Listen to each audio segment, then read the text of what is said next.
गोपेश्वराय हर हर भोले नमः शिवाय हर हर भोले नमः शिवाय नमः शिवाय नमः शिवाय हर हर भोले नमः शिवाय नमः शिवाय नमः शिवाय हर हर भोले नमः शिवाय नमः शिवाय नमः शिवाय हर हर भोले नमः शिवाय मृत्युंजयाय शिव मृत्युंजयाय मृत्युंजयाय शिव मृत्युंजयाय सदा शिवाय शिव सदा शिवाय गोपेश्वराय शिव गोपेश्वराय गोपेश्वराय शिव गोपेश्वराय गोपेश्वराय शिव गोपेश्वराय गोपेश्वराय शिव गोपेश्वराय हर हर भोले नमः शिवाय हर हर भोले नमः शिवाय नमः शिवाय नमः शिवाय हर हर भोले नमः शिवाय नमः शिवाय नमः शिवाय हर हर भोले नमः शिवाय हर हर भोले नमः शिवाय हर हर भोले नमः शिवाय सर्वे भवन्तु सुखिनः सर्वे सन्तु निरामयाः सर्वे भद्राणि पश्यन्तु मा कश्चित् दुःखभाग् भवेत् ॐ शान्तेः शान्तेः शान्तेः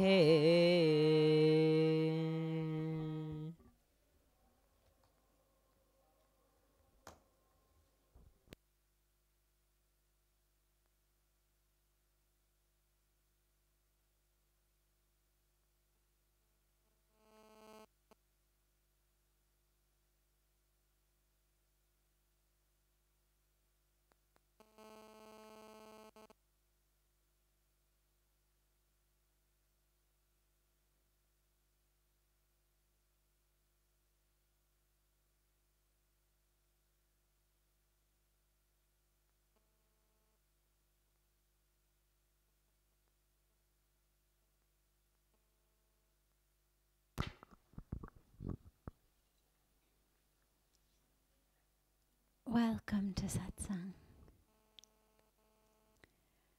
We'll begin with a question that's come in advance and then open it up to any questions that anyone here may have.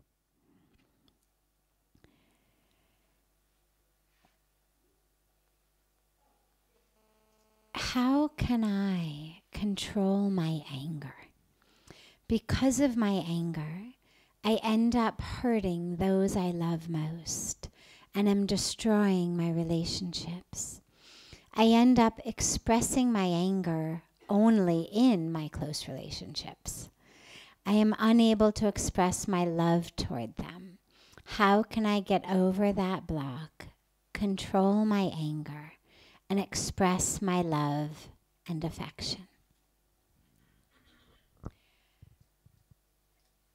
If it's someone we know we love, as the question says, my loved ones, so clearly they're ones we love, our closest relationships, the people we are most connected to, if we are not able to express love to them and instead we're taking out our anger on them, What it means is that we're not actually living in that moment with them. If I love someone, but all I'm able to do is yell at them or be angry and not express that love, what it means is I'm bringing a lot else that has nothing to do with this person into the relationship.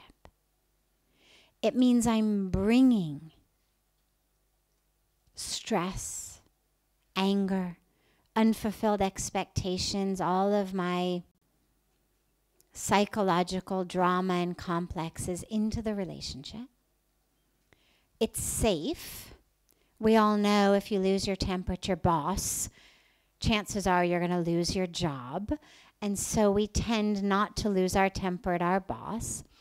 We tend not to lose our temper at people on the street we don't know because it isn't polite and could get you killed. So we lose our temper where it's safe. Where's this person going to go? They're not going to leave us. We know they're not going to kill us.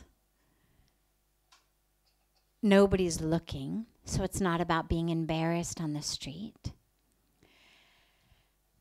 But this is where it's so important to look at our close relationships. Most people are able to behave well for brief periods of time in public. That doesn't take a lot. If someone's not even able to behave briefly in public, we worry more deeply. Most of us are able to do that much.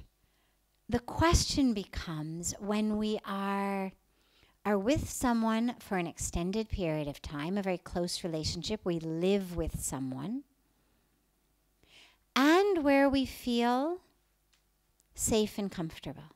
If what comes out there is a lot of anger, a lot of aggression, a lot of sadness, a lot of whatever it may be that comes out, that's important stuff to look at.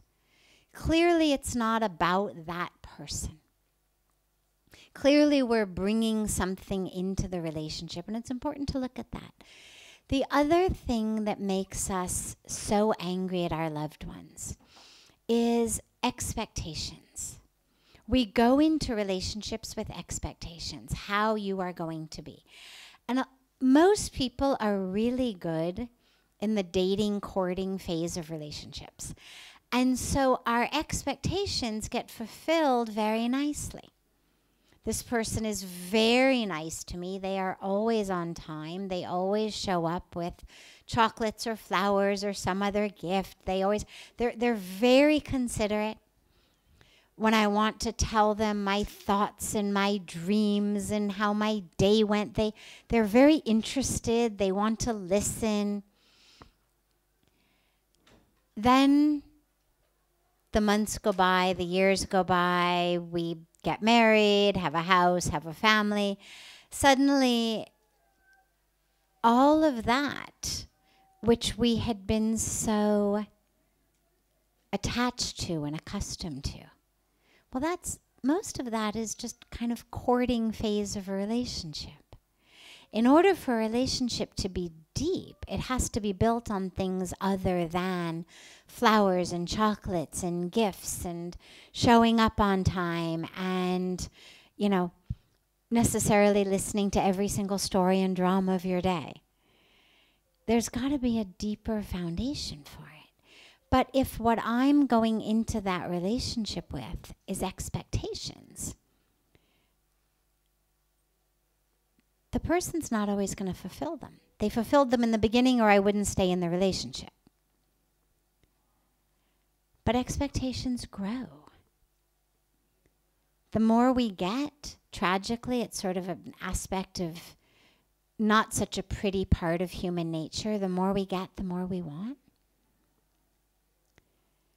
Desires are never fulfilled. And so we have these expectations of how people are going to be. Puja Swamiji always says, expectation is the mother of frustration. And that's what breeds a lot of anger, is I expect you to act a certain way. Now, I may tell you it's for you. You should do this for you. It's only you I'm worried about. It's only you I care about. But the truth is, we need it for us. I have an expectation. Maybe it's an expectation of just how my child behaves, what my child dresses like, what my child's haircut looks like, what profession my child gets. Maybe that's the expectation. Maybe because the expectation is rooted in what society is going to think about me. Clearly, a haircut couldn't matter so much. But it matters because I have an expectation of my place in society. I have an expectation that society is going to look at me and say, wow, what a mom. Wow, what a woman. Look at her kids, always dressed so nicely, always polite. It's about what I need from them. So we have these expectations. We have expectations of how all of our loved ones will be. The problem is that they have their own personalities. They have their own karmic packages and dramas and life and feelings and emotions and dreams and so many different things. And they have their own issues. And so a lot of times my expectations don't get fulfilled, even if my loved one wants to. Even if my loved one is trying to make me happy. Because of their karmic package. Maybe just because of their situation. Maybe I want them home at a certain hour. Their boss keeps them late. They get stuck in traffic. My expectation isn't fulfilled. I'm angry. But I'm angry because, and this is where it's important for us all to look at ourselves, I'm angry not so much the 10 or 15 minutes. It rarely matters at all. Because to me, showing up on time, or cleaning up your room, or helping me with the dishes, or bringing me flowers and chocolates, or whatever it may be, is a sign of I matter. Chocolates and flowers and 10 or 15 minutes. It's what it's a symbol of. So we have expectations. But if we're not deeply introspective enough about really what we want, we build these expectations into the little superficial aspects of life. So I expect you to be on time. I expect you to eat your dinner if I've cooked it. I expect you to treat me in a certain way, to speak in a certain way, to be in a certain way. And then we end up getting frustrated because people don't. But if I'm really honest with myself, and I really admit that actually what I want here is to be loved, is to matter, well, what you'll find is that your loved ones will say to you, of course I love you. Of course you matter. But if we're not honest with ourselves about it, we don't even really know what this whole chocolates and flowers thing is about, or what the showing up on time is about, why I'm so angry. But mostly it's important to let go of expectations in general. And if we have them, the only one we should have them of is ourselves. Because the only one we have any control over is ourself. So if you want to have expectations, have them of yourself. Expect that you're going to get up every day and meditate. Expect that you are going to treat the world with love and patience and caring and compassion. You won't always do it. And this is where compassion comes in for the self. But the expectations that we have of others inevitably lead to anger. They lead to frustration. They lead to depression, as Pujya Swamiji says. So this is where we need to let them go. And the last part in terms of not being able to express love is there's a vulnerability that's required in actually expressing my love. There's an openness of my heart that is required. And if I've been hurt in the past, or if I've been told real men don't cry, or whatever I may have been told, whatever really stupid indoctrination I've gotten at some point in my life, purposely, unpurposely, through someone's words or their deeds or just what I saw. Or I've been told never love or you're going to get hurt. Protect yourself, armor up. Whatever I may have been taught, and again, whether I've been taught because someone actually said it to me, or I've just learned it through my experience. Either way, these are all obstacles to vulnerability. Vulnerability is scary. Vulnerability is I am open to you, which means you can hurt me. You could, if I'm a man and I've been taught, real men don't cry, real men are macho, be a man, be macho, whatever I may have been told, the idea of opening myself up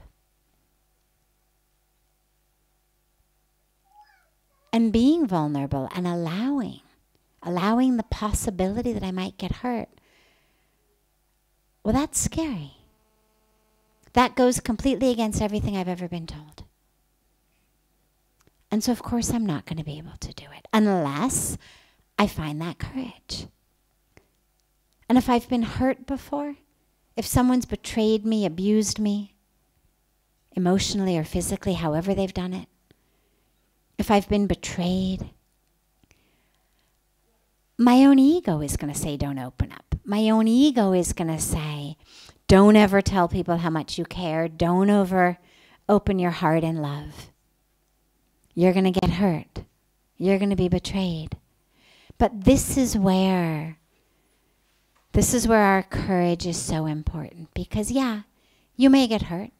There's no guarantee that people aren't going to betray you and cheat on you and abuse you.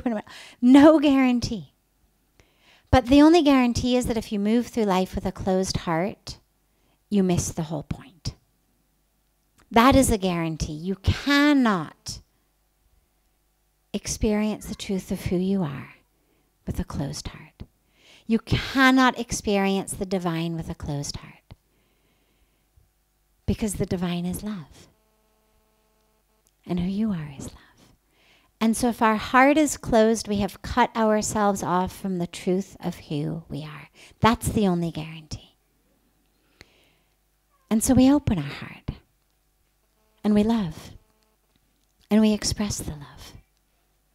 Knowing not that somebody's going to take it and love me back, but knowing that in this love is the only way. Is the only way for me to experience the truth of who I am.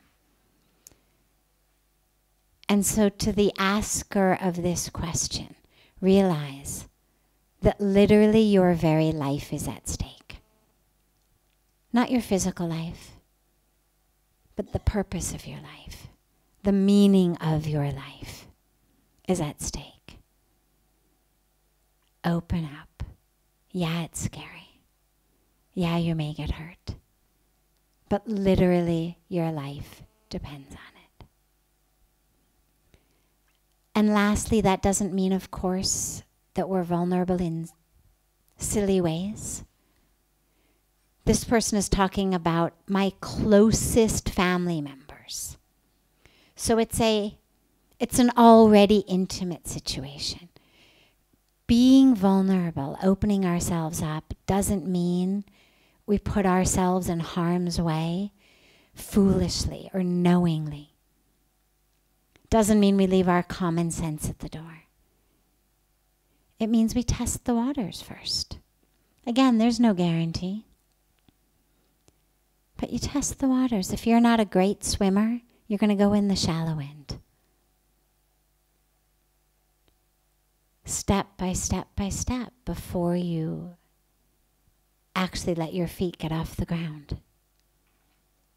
That's smart. Not fearful. And in the same way in life, to be courageous is not the opposite of being smart. We can be courageous and be smart at the same time. Be courageous and take care of ourselves at the same time. And so we don't jump in the deep end when we can't swim or when we nearly drown before. We're vulnerable, we're open. Gently and slowly. And in a way that we at least do our very best to ensure that it's a safe place. But if they're your family members, if they're your closest loved ones, it's a good place to start. That counts as the shallow end. Start there. And then you'll find the ability to do it elsewhere as well. And ultimately, that's the point of life. Love as much as you can. Express it as much as you can. Share it as much as you can.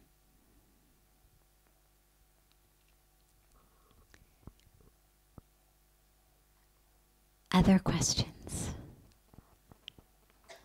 Before taking any others from the list that's come in advance, I'm happy to open it to anyone here who has any questions.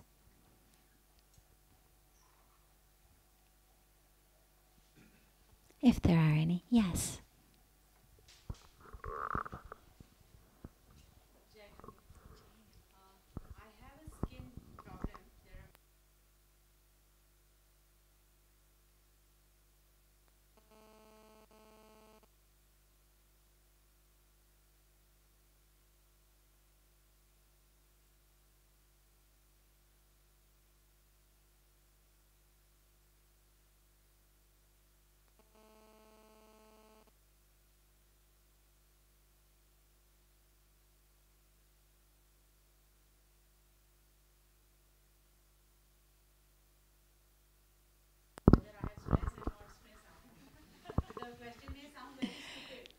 No, it's a great question actually, because it allows us to talk about so many different points.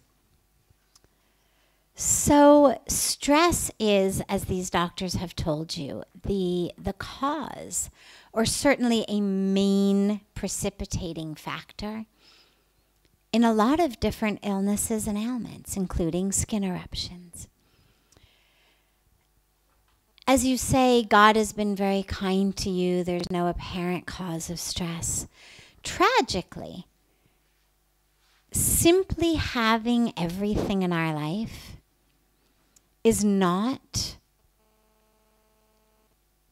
an inoculation against stress. It should be. This is the irony, the tragic irony of human existence, and especially human existence today. We have more and more, but we're less and less happy. In America, the top 10 medicines that are prescribed every year are antidepressants, anti-anxiety medicine, sleeping pills, and Viagra. Seriously. So we've gotten everything. All of the convenience and the comfort and the efficiency and everything is there at your fingertips. Drive-thrus, Amazon, literally, everything is there, whatever you want. Anything you need done. There are these websites now that you can go to, I don't know if they exist here, but in America, where literally any task, there's a website called TaskRabbit. Anything you need done. Need somebody to go to the grocery store for you. Need somebody to go to the post office. Need someone to stand in line. Whatever you need someone to do, they'll do it. So everything is available. And yet, every year, more and more people are prescribed antidepressants and anti-anxiety medicine and sleeping pills. And so I mention this because the point you made is so valid from a common sense level. God has been kind to me. I have everything. There's nothing apparently wrong. Why am I stressed? And this is the $1,000,000 question these days. Puja Swamiji, when he travels abroad, you know, in the airplanes, there'll be a magazine in the seat pocket in front of you.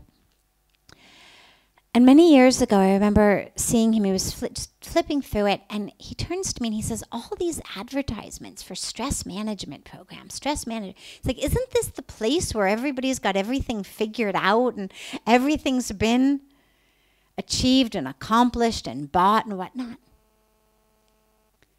So there's no connection.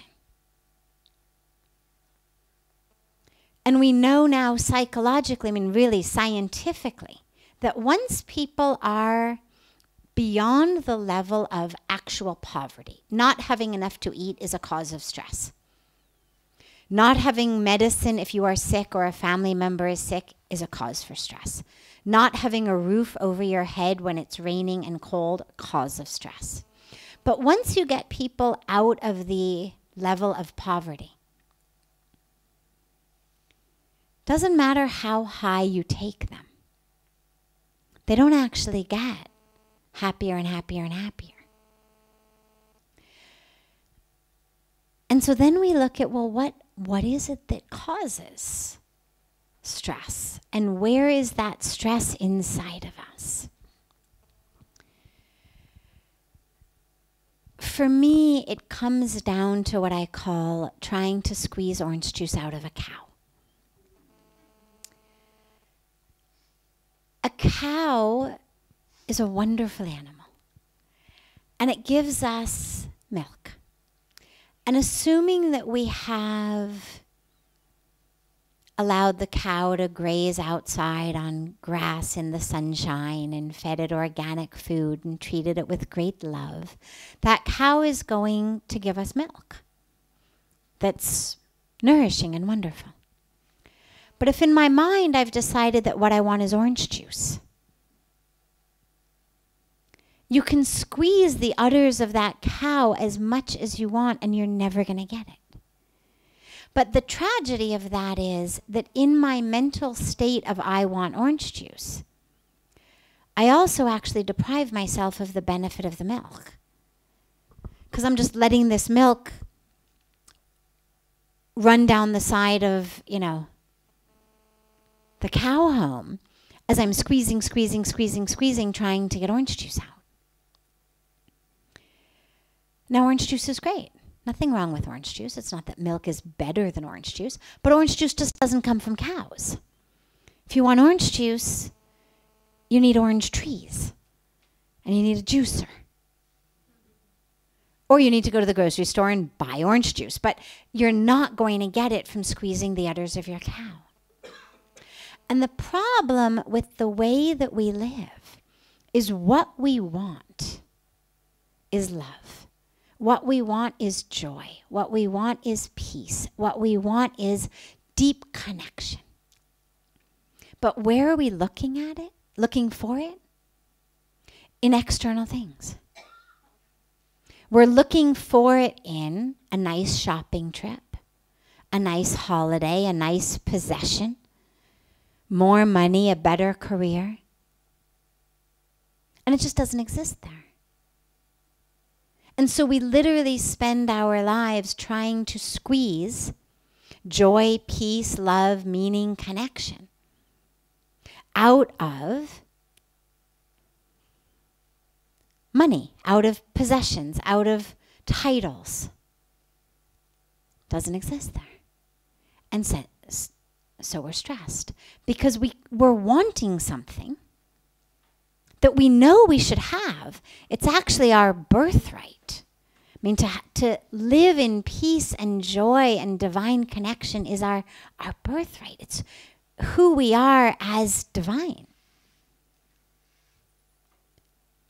But we're not finding it. And we're not finding it because we're looking in the wrong place.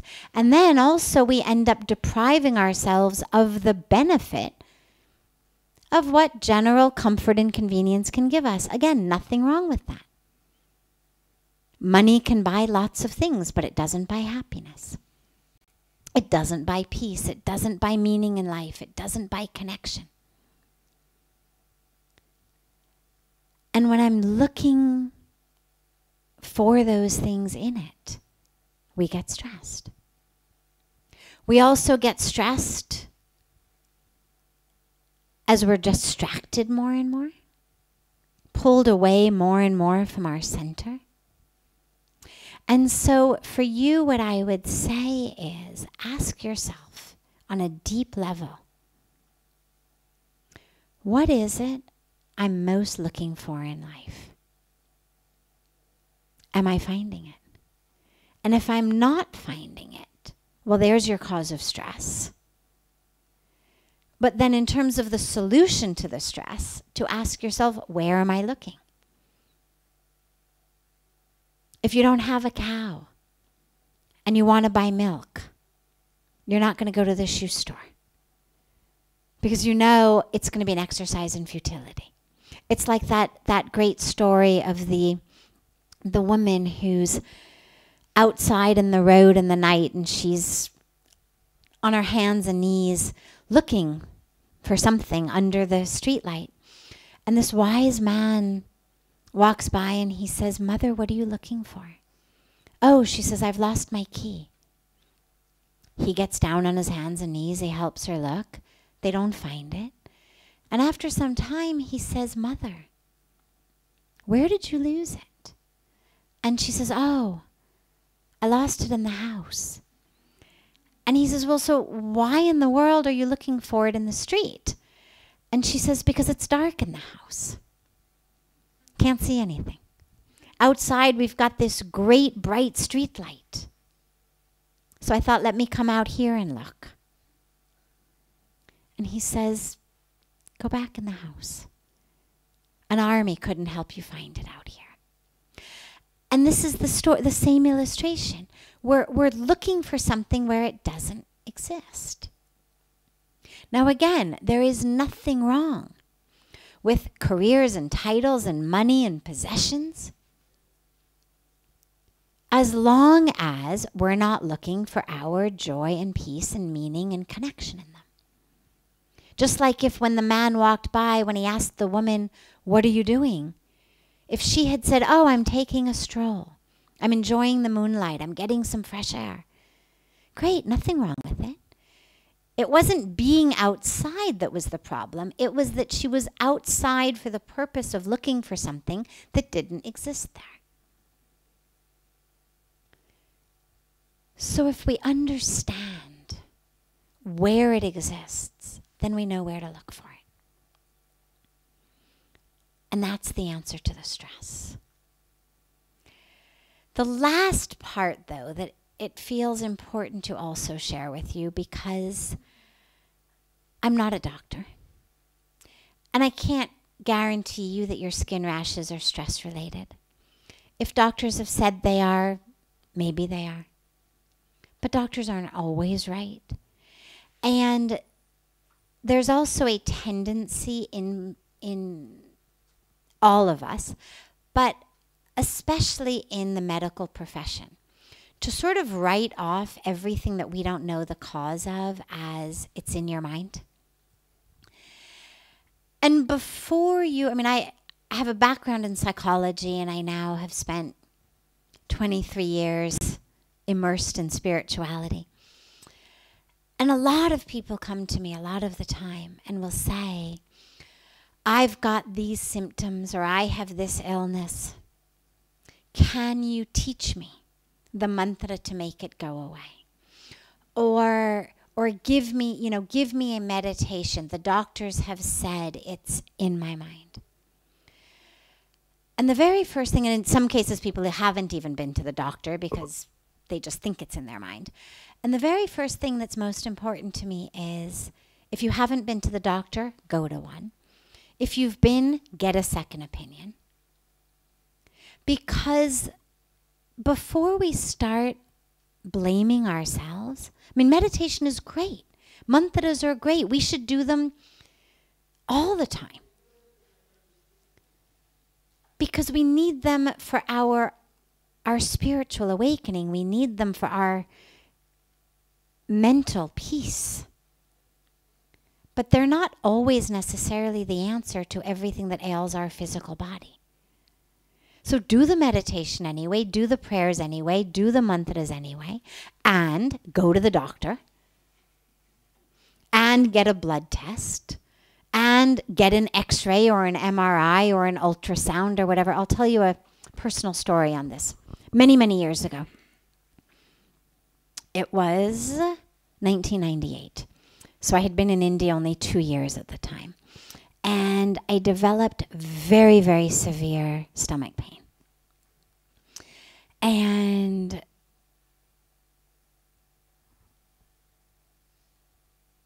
almost incapacitating stomach pain. And there was a priest here at the time who did a form of healing related to the belly button and the energy channels of the body. And so I can't remember now how he came in to see me, but in any case he did. And he said, there's something out of alignment in your nabi, and so I'll treat it.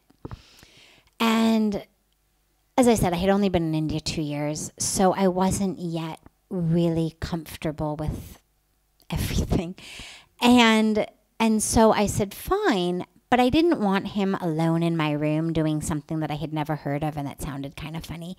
And so in those days, Puja Swamiji didn't have his jhopadi, his hut where he meets people. He just had the outside garden area. And so he used to sit in the grass and just meet people. And so I told him about this, and he said, no problem. He said, have him come, and he can do it in one corner of the garden, and I'll be there meeting people, but at least, you know, you won't be alone. And so he lays me down in a corner of the garden and doesn't actually touch me. He's got his hands over me, and he has me close my eyes, and he's chanting some mantras. Now, coincidentally, or by God's grace, as we say, at the time, meeting Puja Swamiji happened to be a family that included an MD doctor who was visiting with her family, and they had come just to get blessings, and she just happened to be a doctor. And they notice, of course, that there's this guy, and he's chanting mantras over the stomach of a young girl in one corner of the garden. And she says to Puja Swamiji, what's going on over there? And he says, oh, she has a stomach problem, and he's fixing her nabi. And okay. So she says to Puja Swamiji, would it be okay for me to examine the patient? So he said, of course. And so when the man was done chanting the mantras, the doctor said, do you mind if we go inside? I said, fine. She was a lady. And she touched me in a few different places and asked if it hurt. And within about 30 seconds had diagnosed me with appendicitis. And within 72 hours, I had my appendix out. And you know. But I share the story with you because there are times when, yeah, it's all in your head. And there are times when you've got an inflamed appendix that needs to be removed. And so I would advise you to get a second opinion. And maybe to get an opinion from someone, if you've been to see the allopathic medical establishment, maybe go to see an Ayurvedic doctor. Maybe go to see a homeopathic doctor, because they work not just with symptoms, but they work with the system. And there are symptoms that we get, diseases that we get, that are really due to just a system being out of balance. And Western medicine may not necessarily know how to treat it. But Ayurveda homeopathy, naturopathy, they work with the system and the balance in the system. And so I would recommend all of that. And absolutely meditate. Do yoga. Because look, even if it turns out that the skin rash is something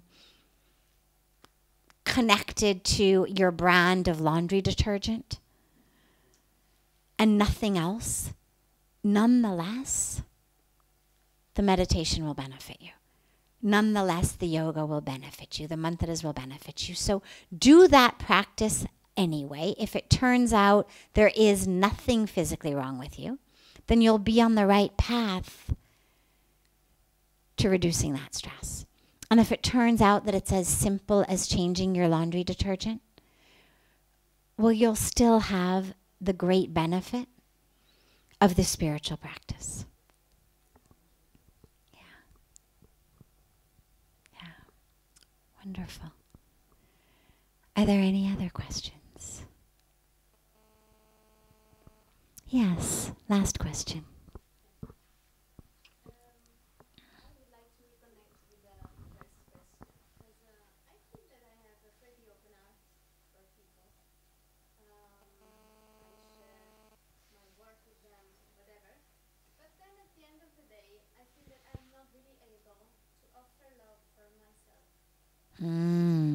Loving the self. I appreciate myself only if I give something. And I don't have time for myself. I feel tired at the end of the day. Yeah, okay.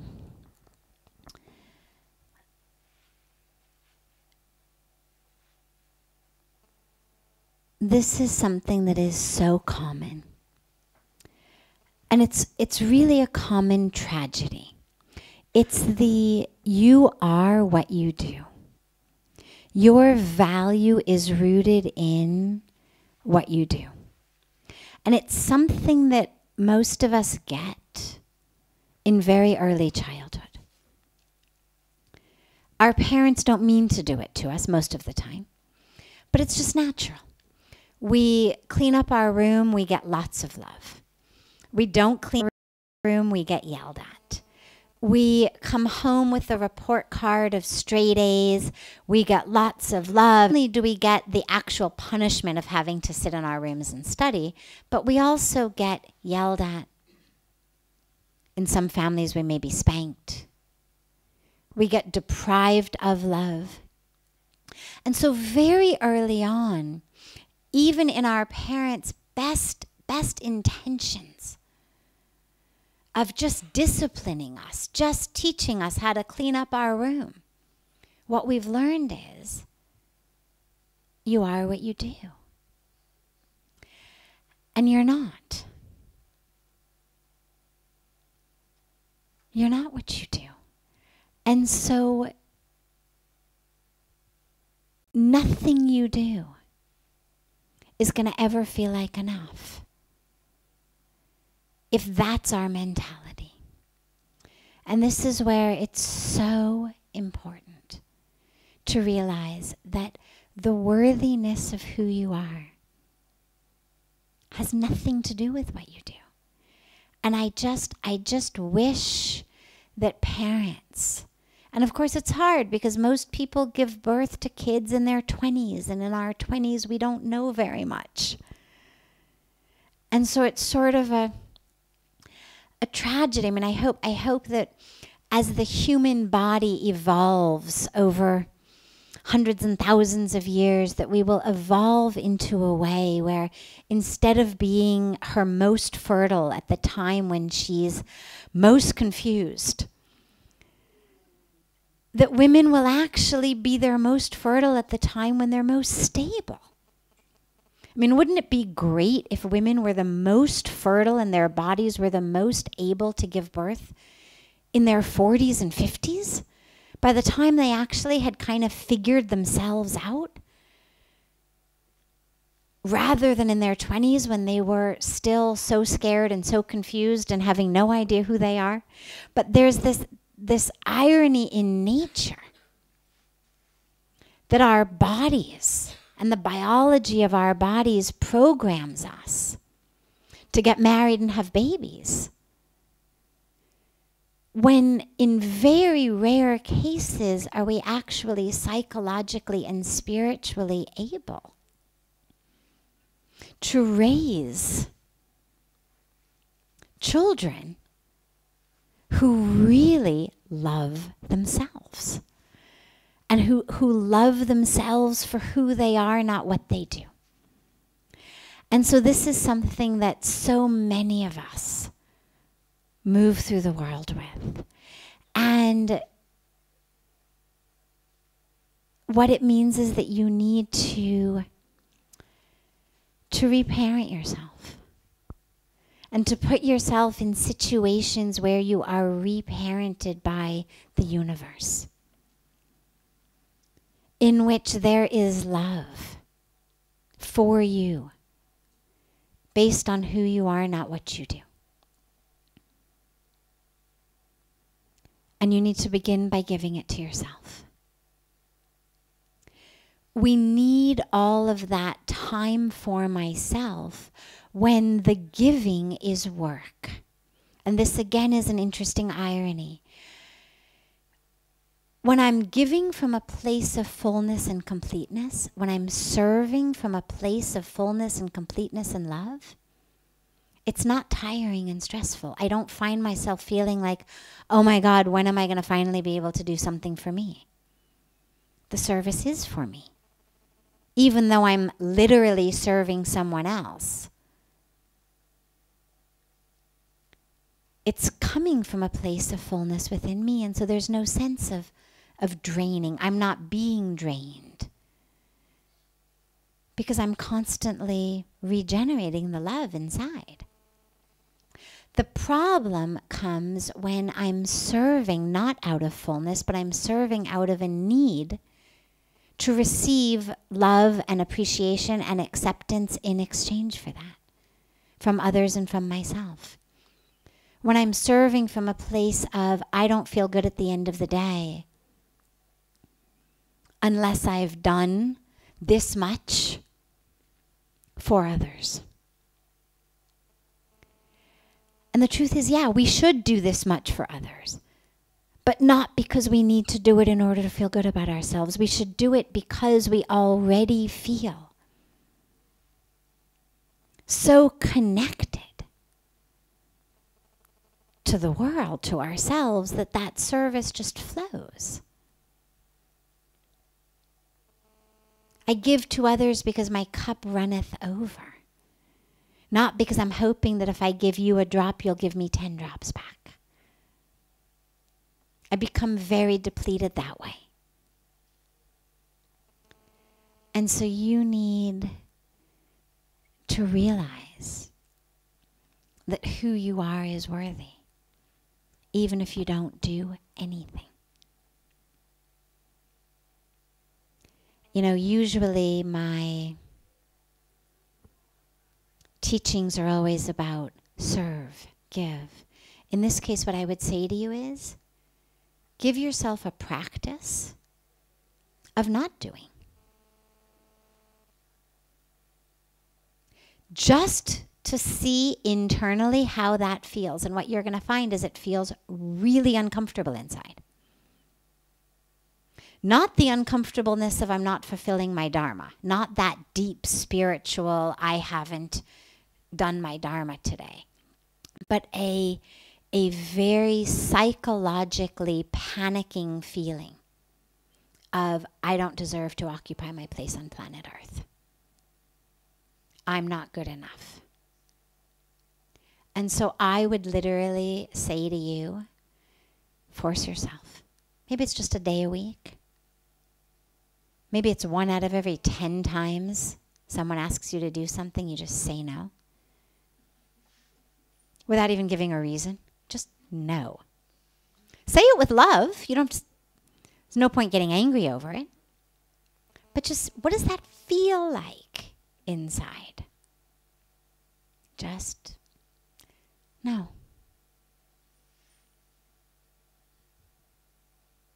Not because Sadhvi told me in Satsang I'm not allowed. Not because I'm too busy. No reasons, no excuses, just no. And at that moment, check in with yourself. How has my self-worth just plummeted? That's the moment to catch. In that moment, as you start to feel your grounding on planet Earth shaking, that's the moment to close your eyes and sit and meditate. And bring up all the love in your heart that you can. And flood yourself with it. We need to start setting new patterns in our life. Know and love. Look at that. You just did something that was so selfish. And yet, you're still worthy of occupying your place on planet Earth. You're still lovable. Amazing. Selfishness with no reason. Selfishness with no excuse, and still lovable. And just give yourself that practice. Until you give, not to escape that feeling, but until you give because your heart is so full that it's overflowing. Until you give because you've got skills and abilities and time and resources that the universe has given you. And you want to share them.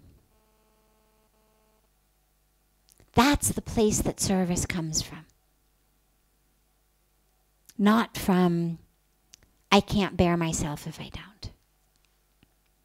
It also comes, and sometimes we talk in here about the Dharma. But that's much deeper. And you've got to first work through the psychological blocks before you can start talking about your Dharma.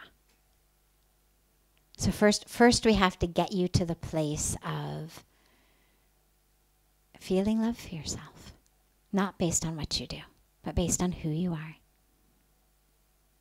And if you have close friends, if you have loved ones with whom you can share this, ask them